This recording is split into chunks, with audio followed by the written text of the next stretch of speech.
Let's talk about onboarding. The objective of this section is to describe the process of recruiting, employee selection, and orientation.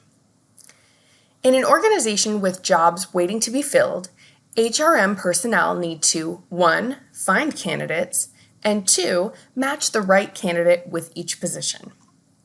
Recruiting is the process of attracting qualified job applicants. One goal of recruiting is to attract the right number of applicants, which is enough to allow a good match between applicants and open positions, but not so many that matching requires a lot of time and effort. Recruiters may seek applicants outside the firm, within the firm, or both. External recruiting is the attempt to attract job applicants from outside the organization. External recruiting may include activities on college campuses and open houses, soliciting recommendations from present employees, or posting in newspapers, employment agencies, and online. Clearly, it is best to match the recruiting means with the kind of applicant being sought.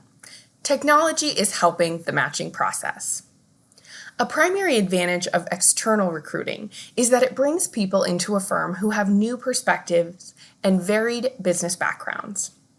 A disadvantage of external recruiting is that it is often expensive and may also provoke resentment among present employees who wish to advance within the company. Internal recruiting involves considering present employees as applicants for available positions.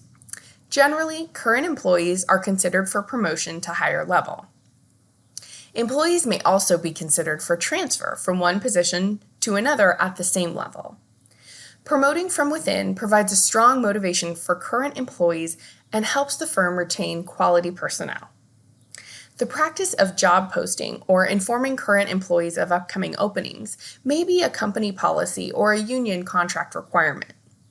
The primary disadvantage of internal recruiting is that promoting a current employee leaves another position open. Selection is the process of gathering information about applicants for a position and using that information to choose the most appropriate applicant. An employment application is useful for collecting factual information on a candidate's education, work experience, and personal information, as shown in Figure 9.2.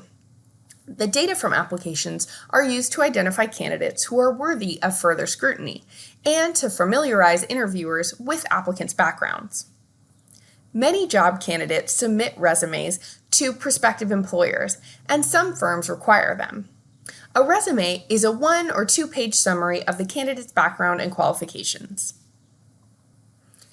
Tests administered to job applicants usually focus on aptitudes, skills, abilities, or knowledge relevant to the job to be performed. Companies may use general intelligence or personality tests, but these are seldom helpful in predicting performance. Many organizations use predictive behavior tests, which have become more affordable with improved technology.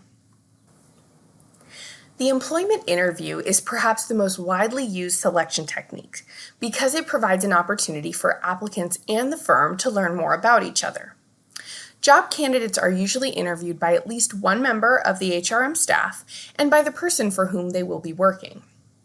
Interviewers may pose problems to test the candidate's abilities, probe employment history, and learn something about the candidate's attitudes and motivation.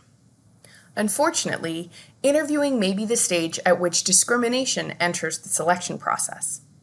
Some of these problems can be solved through better interviewer training and using structured interviews. In a structured interview, the interviewer asks only a prepared set of job-related questions.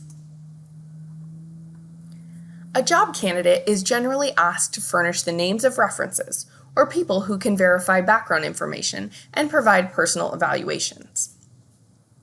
An assessment center is used primarily to select current employees for promotion to higher level positions.